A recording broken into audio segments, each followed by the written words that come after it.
तर विद्यार्थी मित्रांनो, आज आपण linear equation in two variables मध्ये एक वेगळ्या टाईपचे एक्झाम्पल सॉल्व्ह करण्याची पद्धत बघणार आहोत. यामध्ये दोन इक्वेशन जे दिलेले असतात एक विशिष्ट पद्धतीने दिलेले असतात आणि ते इलिमिनेशन मेथडने पण सॉल्व्ह करता येतात, सबट्रुडिशन मेथडने सॉल्व्ह करता येतात. मात्र त्याच्यामध्ये काही वेळेला नंबर मोठे असल्यामुळं या मेथडने सॉल्व्ह करणं थोडं अवघड जातं. त्यामुळं हा फॉर्मॅट कसा आहे हे पहिल्यांदा मी एक्सप्लेन करतो आणि त्यानंतर मग त्यावरचं एक्झाम्पल्स मी तुम्हाला देतो. इक्वेशन कसं आहे बघा, ax plus by is equal to c1 किंवा c घ्या आणि bx plus ay is equal to d.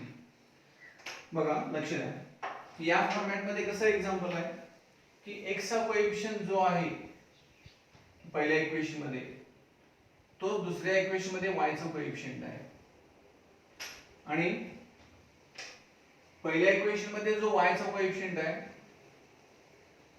तोच दुसऱ्या इक्वेशन मध्ये x चा कोएफिशियंट आहे. म्हणजे जर आपण हा जर क्रॉस बघितला तर हा सेम आहे. काय लक्षात आलं का बघा, पहिल्या इक्वेशन मध्ये x चा कोएफिशियंट आणि दुसऱ्या इक्वेशन मध्ये y चा कोएफिशियंट सेम आहे आणि पहिल्या इक्वेशन मधील y चा कोएफिशियंट आणि दुसऱ्या इक्वेशन मधील x चा कोएफिशियंट हे सेम आहे. कॉन्स्टंट टर्म काही नसल्या तरी चालते. तर या टाइपचे इक्वेशन सॉल्व्ह करत असताना काय करायचं, समजा हे इक्वेशन आपण 1 हे इक्वेशन 2 घेतलं तर पहिल्यांदा इक्वेशन 1 + 2 करा. इक्वेशन 1 + 2 इम्प्लाइज जे इक्वेशन मिळतं त्या इक्वेशनला इक्वेशन 3 द्या. त्यानंतर इक्वेशन 1 - 2 करा, 1 मधून 2 सबट्रॅक्ट करा. जे इक्वेशन मिळतं सिम्प्लिफाइड फॉर्म मध्ये त्याला इक्वेशन नंबर 4 द्या आणि या इक्वेशन 3 आणि 4 ची जर तुम्ही ऍडिशन किंवा सबट्रॅक्शन घेतला, equation 3 + 4 we get x or y. म्हणजे हे डिपेंड्स अपॉन प्लस करायचं का मायनस करायचं हे डिपेंड्स अपॉन साइन, हे लक्षात घ्या. म्हणजे काय काय करायचं बघा की हा क्रॉस सेम असेल, ax + by = c and bx + ay = d. त्याला इक्वेशन 1 + 2 करा, इक्वेशन 3 मिळतं. आता हे इक्वेशन 3 सिम्प्लिफाइड फॉर्म मध्ये लिहायचं. कोणत्या तरी एका नंबरनं टोटल प्रत्येक टर्मला डिवाइड करता येतं आणि हे सिम्प्लिफाइड फॉर्म मध्ये इक्वेशन 3 लिहा.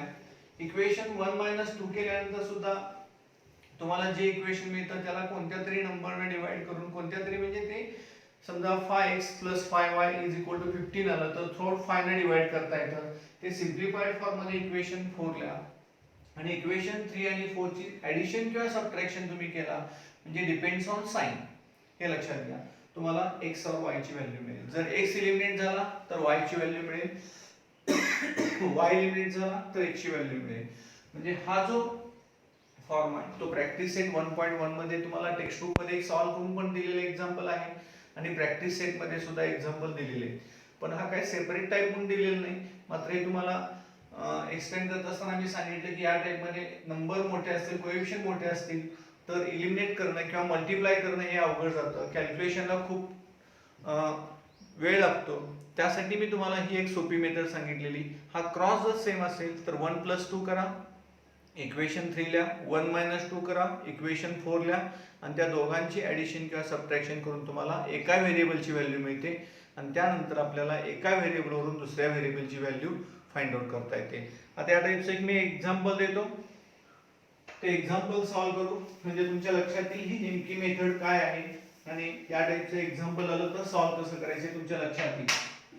यामध्ये एक्झाम्पल देतो, solve 15x + 17y = 21 and 17x + 15y = 11. आता हे इक्वेशन आपल्याला सॉल्व्ह करायचं आहे. आता इथं बघा नंबर, जर तुम्ही इलिमिनेशन मेथडने सॉल्व्ह करायचं म्हटला तर 15च्या पटीमध्ये 17 येत 17 येत नाही किंवा 17च्या पटीमध्ये 15 येत नाही.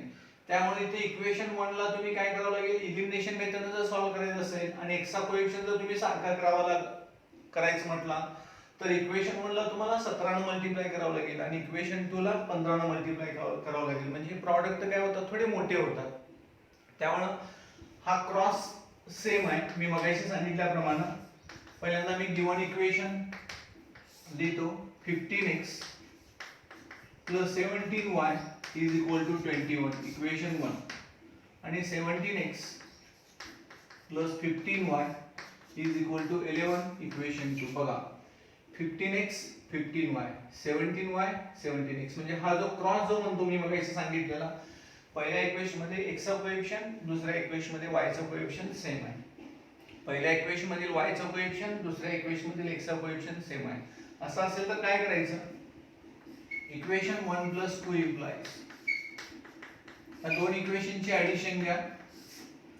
15x plus 17y is equal to 21 plus 17x plus 15y is equal to 11. यांची ऍडिशन घेतला, हे किती येतं बघा, 32x plus 32y is equal to 32. बघा मी मगाशी सांगितल्याप्रमाणे हे इक्वेशन 4 सिम्प्लिफाइड फॉर्म मध्ये लिहायचं आहे. प्रत्येक टर्मला 32 ने डिवाइड करता येतं. Dividing by 32 we get x plus y is equal to 1. बघा हे सिम्प्लिफाइड फॉर्म मध्ये इक्वेशन मिळतं. हे इक्वेशन नंबर 3. आता ज्याप्रमाणे तुम्ही 1 plus 2 केला तसं 1 minus 2 करा. Equation 1 minus 2 implies 15x plus 17y is equal to 21 minus 17x plus 15y is equal to 11. आता इथं सबट्रॅक्शन घ्यायचे आपल्याला. प्रत्येक टर्मचं साइन बदला की पहिल्या इक्वेशन मधून दुसरे इक्वेशन सबट्रॅक्ट करत असताना दुसऱ्या इक्वेशनच्या प्रत्येक टर्मचं साइन बदलायचं सांगितलेलं आहे. त्यामुळे इथं हे साइन बदलून मी लिहिलेलं आहे.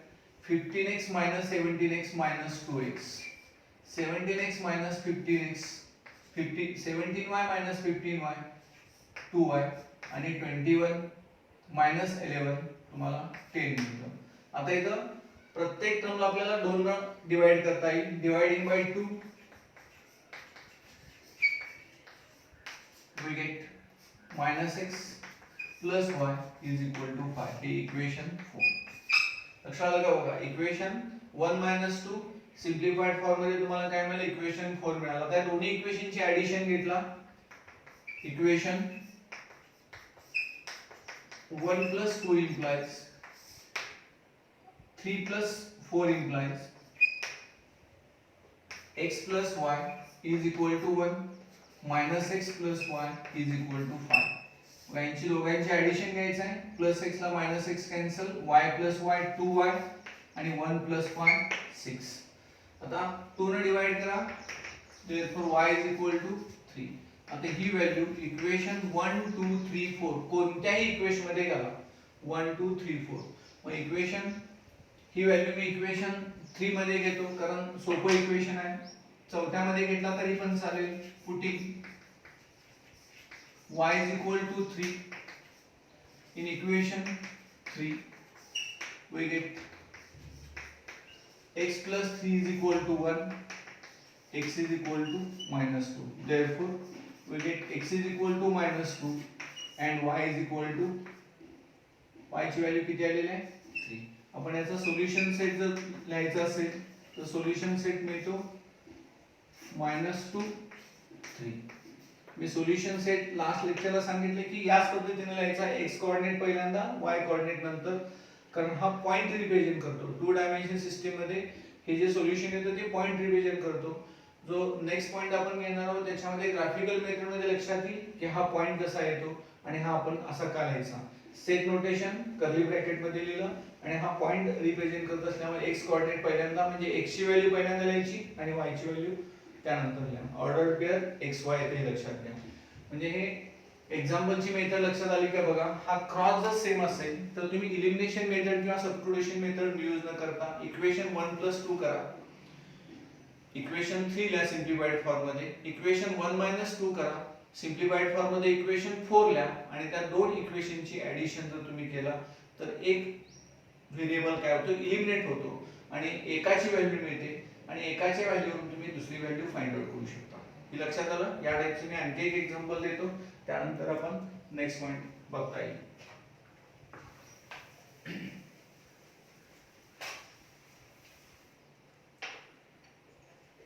बघा एक एक्झाम्पल आपण आणखी एक या टाइपचं घेऊ.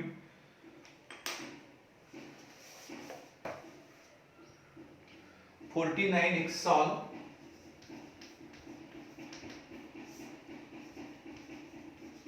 (49x minus 57y is equal to 172. 172 आणि सेकंड इक्वेशन आहे 57x minus 49y is equal to 252.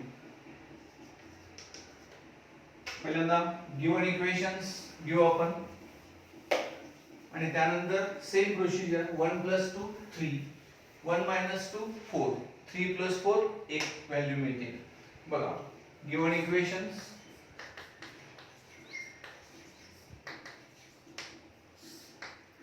(49x minus 57y is equal to 172. Equation 1. 57x minus 49y is equal to 252. Equation 2.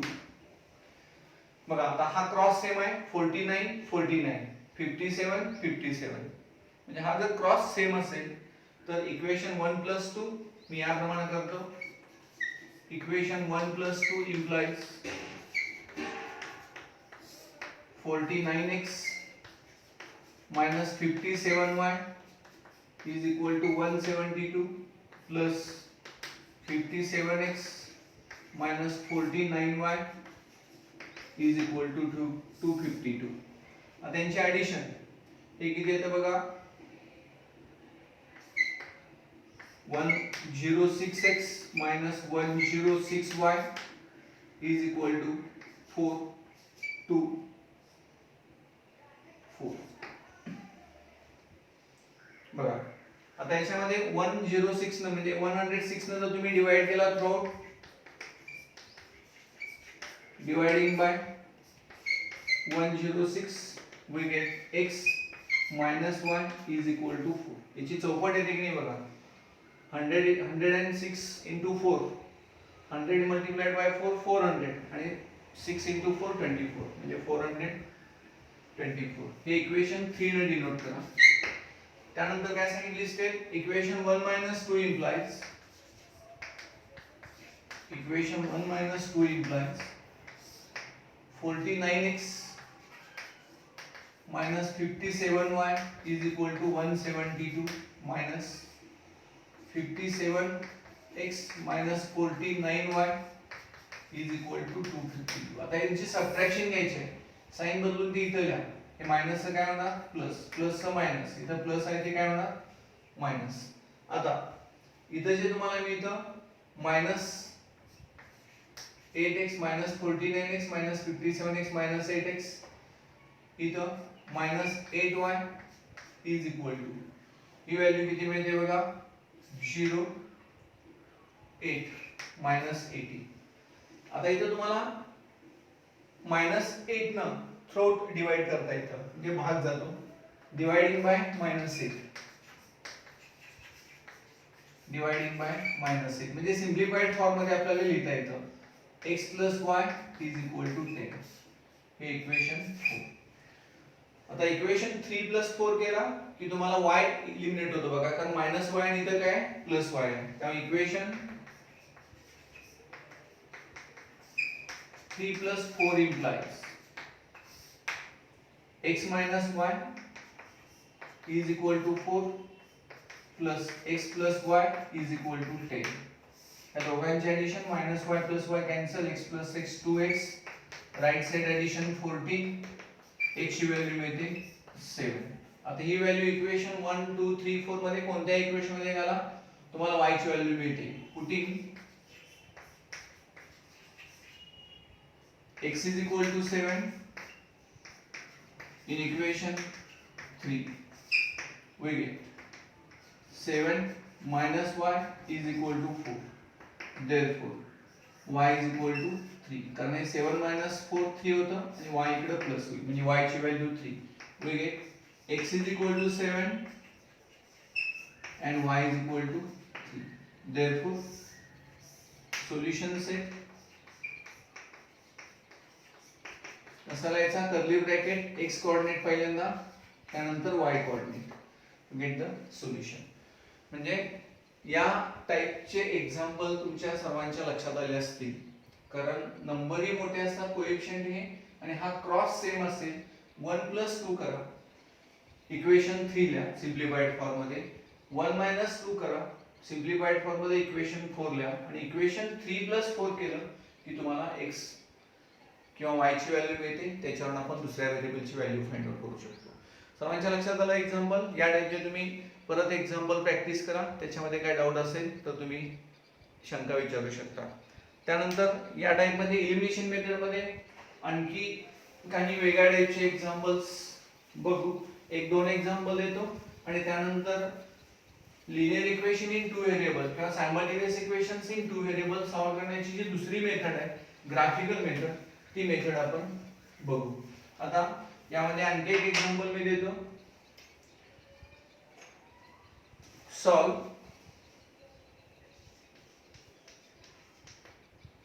1/3x plus y is equal to 10/3 and 2x plus 1/4y is equal to 11/4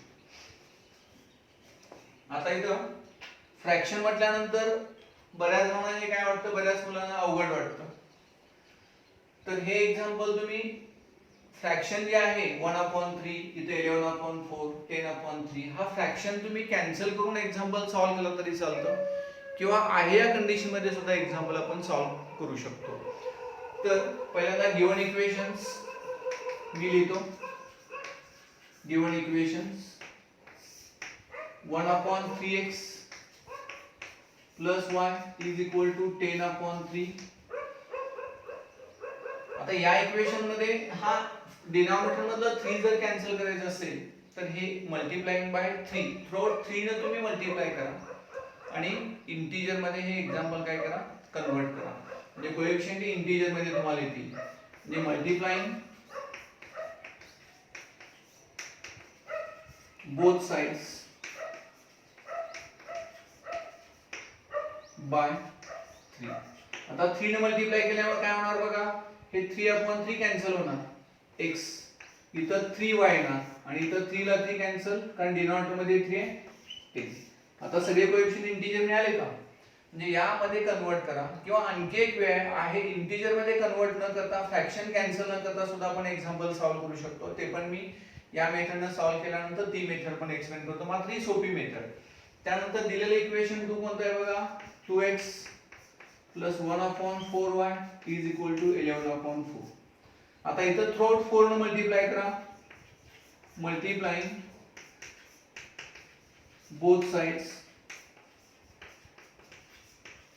bye 4 आता 4 ने multiply केला तर इथे किती होणार 8x हे upon 4 आहे ते कॅन्सल होणार आणि इथलं पण 4 कॅन्सल होणार 11 हे इक्वेशन लक्षात आलं सिम्प्लिफाइड फॉर्म मध्ये आपण पहिल्यांदा एक्झाम्पल दोन्ही इक्वेशन तयार करून घेतलं इथं फ्रॅक्शन होते ते फ्रॅक्शन इथं राहिलेले नाही आता इथं x + 3y = 10 आणि 8x + y = 11 हे तुम्ही एलिमिनेशन मेथड आपण सॉल्व्ह करू शकता किंवा सबट्रुडिशन मेथड आपण सॉल्व्ह करू शकता एलिमिनेशन मेथड म्हणजे काय x चा किंवा y चा कोएफिशिएंट काय करून घ्यायचा सारखा करून घ्यायचा समान करून घ्यायचा आणि सबट्रुडिशन मेथड म्हणजे काय कोणत्या तरी एका इक्वेशन वरून एका व्हेरिएबलची किंमत काढा आणि ती दुसऱ्या इक्वेशन मध्ये घाला आता एलिमिनेशन मेथडना आपण 2-4 एक्झाम्पल बघितलेले आहेत एक सबट्रुडिशनचं पण दिलेलं आहे हे मी तुम्हाला सबट्रुडिशन सॉल्व्ह करून दाखवतो या इक्वेशन तुम्ही y ची व्हॅल्यू काढला काय येणार 11 - 8x ही व्हॅल्यू इक्वेशन 1 मध्ये घाला दुसऱ्याच इक्वेशन व्हॅल्यू काढायला पाहिजे असं नाही तुम्ही पहिल्या इक्वेशन x ची व्हॅल्यू काढला आणि ती इक्वेशन 2 मध्ये घातला तरी पण चालतं म्हणजे या इक्वेशन आपल्याला व्हॅल्यू काय मिळते बघा, y is equal to 11 minus 8x. Putting this value of y in equation 1. Equation 1 मध्ये आपण व्हॅल्यू करू. x आहे तसं 3, y ची व्हॅल्यू आपल्याला यूज करायची आहे 11 minus 8x हे ब्रॅकेट मध्ये लिहा is equal to 10. आता हे सॉल्व करा. x plus 33 minus 24x is equal to 10. आता x minus 24 minus 23x आणि हे इकडे मायनस करा. 10 minus 33 minus 23 दोन्ही साइडला जर तुम्ही minus 23 ने डिवाइड केला आन्सर किती येतं 1. बघा x ची व्हॅल्यू आपल्याला 1 मिळाली. आता ही व्हॅल्यू इक्वेशन 1 2 कोणत्या पण एका इक्वेशन मध्ये घाला. Putting x is equal to 1 in हे मी इक्वेशन 3 लिहितो. इक्वेशन 3 मध्ये घालू in equation 3 we get y is equal to 11 minus 8 म्हणजे ही व्हॅल्यू काय मिळाली 3. therefore we get x is equal to 1 and y is equal to 3. आता या व्हॅल्यूना दोन्ही इक्वेशन सॅटिस्फाय होतात का बघा. तर आपला आन्सर करेक्ट, नसेल तर रॉंग. हे सोल्युशन सेट पर मी लिहिलं 1 3. आता ही व्हॅल्यू घालून इक्वेशन टॅली होतात का ते चेक करू. 1 plus 3 into 3 9, 1 plus 9 10 आणि इथं 8 plus 3 11. दोन्ही इक्वेशन सॅटिस्फाय होतात. तुम्ही याच्यामध्ये घालून बघितलं तरी पण चालेल. लक्षात आलं. म्हणजे हे इंटिजर मध्ये आपण कन्वर्ट करून घेतलं कोएफिशिएंट आणि सॉल्व केलं. आता जर तुम्हाला डायरेक्ट या पद्धतीने सॉल्व करायचं नसेल तर काय करावं लागेल की y च्या कोएफिशिएंटला तुम्ही काय करा, म्हणजे या इक्वेशनला 1/4 ने मल्टिप्लाय करा. 1/4y आणि इथं ऑलरेडी 1/4y आहे. लक्षात आलं. मग त्या दोघांचे सबट्रॅक्शन घेतला तर y कॅन्सल होईल आणि x ची व्हॅल्यू फाइंड आउट करता येईल. लक्षात आलं. मात्र फ्रॅक्शन मध्ये असल्यामुळे बऱ्याच मुलांना काय होतं ते कॅल्क्युलेशन करायला अवघड जातं. म्हणून तुम्हाला इथं या इक्वेशनला 3 ने मल्टिप्लाय करून पहिले इक्वेशन लिहिलं, या इक्वेशनला 4 ने मल्टिप्लाय करून दुसरं इक्वेशन लिहिलं आणि हे दोन इक्वेशन आपण सबस्टिट्यूशन मेथडने सॉल्व केलं. आता इथं तुम्ही परत एक ऑप्शन यूज करू शकता. एलिमिनेशन मेथडने सॉल्व करता येतं. y चा कोएफिशिएंट तुम्ही सारखा केला, सबट्रॅक्शन घेतला, एलिमिनेशन मेथड होऊ शकते. म्हणजे y या इक्वेशनला तुम्ही कशाने मल्टिप्लाय करा 3 ने मल्टिप्लाय करा म्हणजे इथं 3y होतं. प्लस प्लस असल्यामुळे सबट्रॅक्शन घ्या, y कॅन्सल होईल, x ची व्हॅल्यू मिळू शकते. या इक्वेशनला तुम्ही जर 8 ने मल्टिप्लाय केला तर 8x आणि हा कोएफिशिएंट 8x हा सारखा होतो. सबट्रॅक्शन घेतला 8x कॅन्सल होतं, y ची व्हॅल्यू मिळू शकते. म्हणजे एलिमिनेशन मेथडने सुद्धा हे एक्झाम्पल आपण सॉल्व करू शकतो. लक्षात आलं. म्हणजे याच्यामध्ये फ्रॅक्शन मध्ये एक इक्वेशन दिलेलं आहे म्हणून तुम्हाला हे सांगितलं. म्हणजे हे 2-3 वेगवेगळ्या मेथडने आपण एक्झाम्पल सॉल्व करू शकतो. कॅल्क्युलेशन वरती कमांड असेल तर कोणत्याही वेळेला तुम्हाला इक्वेशन दिलं तर आपण सहजपणे ते एक्झाम्पल सॉल्व करू शकतो, हे लक्षात घ्या. त्यानंतर याच्यामध्ये क्रॉस सेम असणारे एक्झाम्पल तुम्हाला 2 दिलेले आहेत. एलिमिनेशन मेथडचे 2-3 एक्झाम्पल आपण सॉल्व केलं. परत त्याच्यामध्ये एक्सरसाइज मध्ये तुम्हाला फ्रॅक्शन मध्ये दिलेले एक्झाम्पल आहे तेही दिलेले आहे. हे इतके एक्झाम्पल सफिशियंट आहेत. बाकीचे एक्झाम्पल तुम्ही सॉल्व करा, प्रॅक्टिस करा. त्याच्यामध्ये काही डाऊट असेल तर तुम्ही विचारा. प्रॉब्लेम सेट मध्ये काही क्वेश्चन्स असतील ते बघा आणि त्यानंतर तुम्हाला जुनी पुस्तकं पण घ्या म्हटलेले त्या एक बुक्स मधले पण काही एक्झाम्पल तुम्ही सॉल्व करा. जेवढी प्रॅक्टिस कराल तेवढी याची चांगली तयारी होईल, लक्षात घ्या. आता त्यानंतर आपल्याला दुसऱ्या मेथडकडे वळायचं आहे. सायमल्टेनियस इक्वेशन सॉल्व करण्याची ग्राफिकल मेथड. म्हणजे ग्राफिकल मेथड न सायमल्टेनियस इक्वेशन सॉल्व कसं करायचं ते आपण बघू. ग्राफिकल मेथड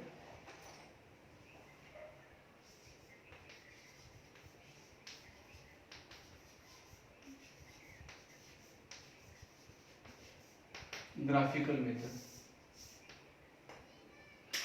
त्यामध्ये हे ग्राफिकल मेथडचं एक्झाम्पल तुम्हाला 4 मार्कासाठी विचारलं जाऊ शकतं. कारण याच्यामध्ये तुम्हाला ग्राफ काढायचा आहे आणि ग्राफ काढून तुम्हाला x आणि y कोऑर्डिनेट फाइंड आउट करायचे. म्हणजे ग्राफिकल मेथडने सुद्धा हे 2 सायमल्टेनियस इक्वेशन आपण सॉल्व करू शकतो.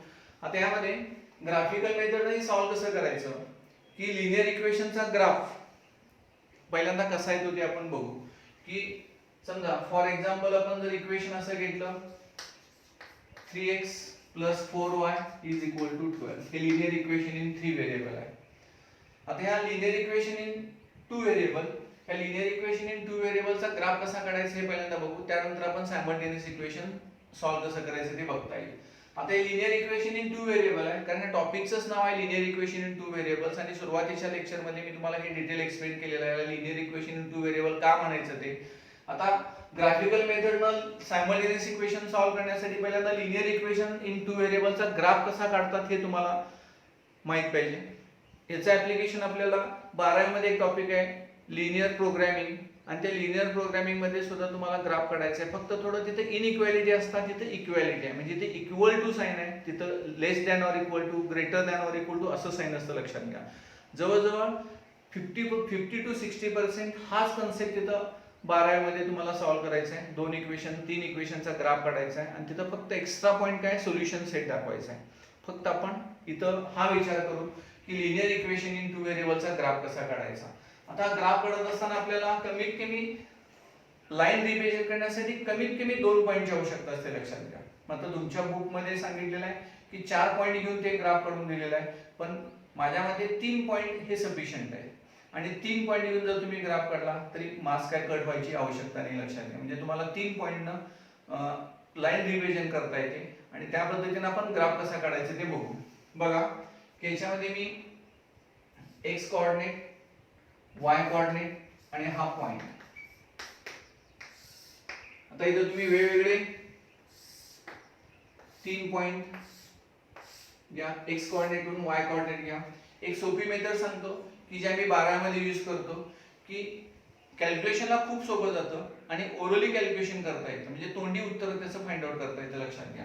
एकदा x ची व्हॅल्यू 0 घ्या, y ची व्हॅल्यू काढा. एकदा y ची व्हॅल्यू 0 घ्या, x ची व्हॅल्यू फाइंड आउट करा. आणि तिसरा पॉइंट तुम्ही कोणताही मनाने घेतला तरी चालतं. बघा मी x ची व्हॅल्यू 0 घेतो म्हणजे 4y = 12, म्हणजे y ची व्हॅल्यू किती मिळणार 3. मी एकदा y ची व्हॅल्यू 0 घेतो, बघा ही टर्म ऍब्सेंट होणार, 3x = 12 म्हणजे x ची व्हॅल्यू तुम्हाला काय मिळणार 4. किती सोपं जातं बघा. एक टर्म ऍब्सेंटच होते आणि आपल्याला डायरेक्ट ती व्हॅल्यू फाइंड आउट करता येते. आता हा जो पॉइंट आहे तो a ने मी डिनोट करतो 0 3. हा पॉइंट आहे b ने डिनोट करतो 4 0. आता तुम्ही x ची व्हॅल्यू जर 4 घेतला, x ची व्हॅल्यू 4, तर y ची व्हॅल्यू आपल्याला फाइंड आउट. पण x ची व्हॅल्यू आपण इथं 4 घेतलेली, ही सोडून आपण घेऊ. 4 च्या पटीमध्ये समजा आपण 8 घेतली व्हॅल्यू किंवा 2 व्हॅल्यू घेतली तरी पण चालतं. समजा इथं आपण ही व्हॅल्यू 2 घेतली, x ची व्हॅल्यू 2, तर हे किती होणार 6. x ची व्हॅल्यू मी 2 घेतो, ही व्हॅल्यू 6 झाली. 6 इकडे मायनस करा, 12 - 6 6 आणि 4y = 6 म्हणजे y ची व्हॅल्यू किती मिळते 3/2 म्हणजे 1.5. म्हणजे हा जो पॉइंट आहे C पॉइंट 2 1.5 याप्रमाणे आपल्याला हे कॅल्क्युलेशन करता येतं. आता इथं हे 3 पॉइंट घेतल्यानंतर ग्राफ पेपर वरती x ऍक्सिस y ऍक्सिस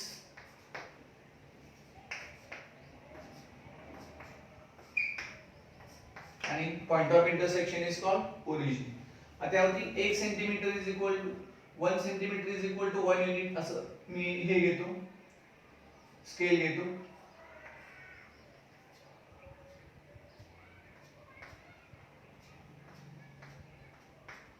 याप्रमाणे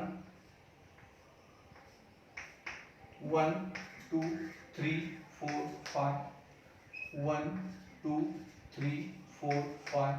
इकडे आपण -1 -2 -3 -4 -5 -1 -2 -3 -4 -5. आता हे पॉइंट आपण प्लॉट करू. हे सगळं तुम्हाला बेसिक स्कूल 6वी 7वी ला झालेलं 8वी पर्यंत. तर हे पॉइंट कसे प्लॉट करायचे बघा. 9वी ला पण हा पॉइंट झालेला आहे कोऑर्डिनेट जिओमेट्री. आता हा A पॉइंट आहे तो 0 3. x कोऑर्डिनेट 0 असेल तर पॉइंट कुठे असतो y ऍक्सिस वरती असतो 0 3. म्हणजे हा पॉइंट मी A ने डिनोट करतो. त्यानंतर B पॉइंट आहे तो 4 0. y कोऑर्डिनेट 0 आहे म्हणजे तो पॉइंट कुठे असतो x अक्षावरती असतो, हा b पॉइंट. मी तुम्हाला सांगितलं हे दोन पॉइंट प्लॉट केला आणि लाईन ड्रॉ केला तरी चालतं. म्हणजे लाईन रिप्रेझेंट करण्यासाठी मिनिमम दोनच पॉइंटची आवश्यकता असते. दोन पॉइंटनं कोणत्याही दोन पॉइंटनं आपण लाईन रिप्रेझेंट करू शकतो. आणि तिसरा जो पॉइंट आहे तो C to 1.5, x coordinate 2, y coordinate 1.5. म्हणजे साधारणपणे हे इथे येईल, हा C पॉइंट आणि हे ड्रॉ करा.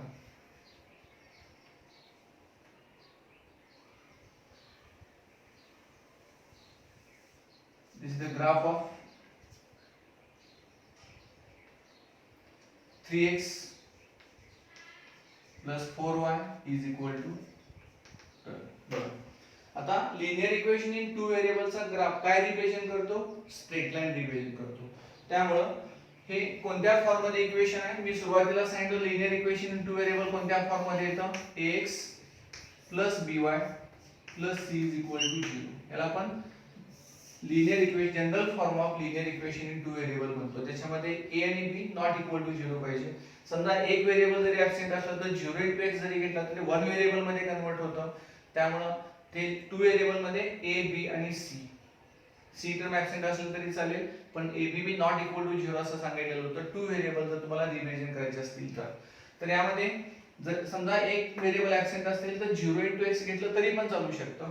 म्हणजे ax by c is equal to 0 या फॉर्म मध्ये लिनियर इक्वेशन आहे. x टर्म, y टर्म आणि constant term.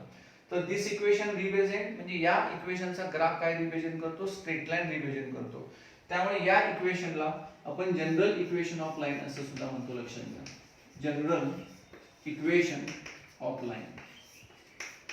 This is also called linear equation in two variable. ह्याला जनरल इक्वेशन ऑफ लाईन म्हणतो. कारण या टाइप मध्ये कोणताही तुम्हाला इक्वेशन दिला आणि त्याचा जर ग्राफ काढला तर तुम्हाला काय मिळते? स्ट्रेट लाईन मिळते. हे सर्वांच्या लक्षात आलं. म्हणजे ग्राफ कसा काढायचा हे मी तुम्हाला आज एक्सप्लेन केलं, linear equation in two variable. Next lecture मध्ये आपण simultaneous equation in two variable graphical मेथडनं सॉल्व्ह कसं करायचं ते बघणार आहोत. ते काहीच अवघड नाही. इथे फक्त एक इक्वेशन दिलं असे तुम्हाला दोन इक्वेशन दिलेले असणार आहेत आणि ते दोन इक्वेशनचा वेगवेगळा म्हणजे दोन टेबल तयार करा. 3 पॉइंट घ्या किंवा चौथा पॉइंट पाहिजे तर चौथा पॉइंट घ्या आणि हे दोन लाईन तुम्ही ड्रॉ केला की त्यांचा एक पॉइंट ऑफ इंटरसेक्शन मिळेल. एक लाईन ही अशी केलेली आहे, दुसरी लाईन तुम्हाला याच ह्याच्यामध्ये मिळेल आणि त्यांचा जो पॉइंट ऑफ इंटरसेक्शन मिळतो. समजा सेकंड लाईन आपण ड्रॉ केलं आणि ही इथं जर पॉइंट हा इंटरसेक्ट होत असेल या ठिकाणी तर इथून तुम्ही परपेंडिक्युलर टाकला, इकडून जर परपेंडिक्युलर टाकला तर त्या इक्वेशन हा पॉइंट ऑफ इंटरसेक्शन मिळतो तो 3 1. म्हणजे x कोऑर्डिनेट काय मिळतो 3, y कोऑर्डिनेट काय मिळतो 1 आणि हेच त्या दोन सायमल्टेनियस इक्वेशनचं सोल्युशन मिळतं बाय ग्राफिकल मेथड.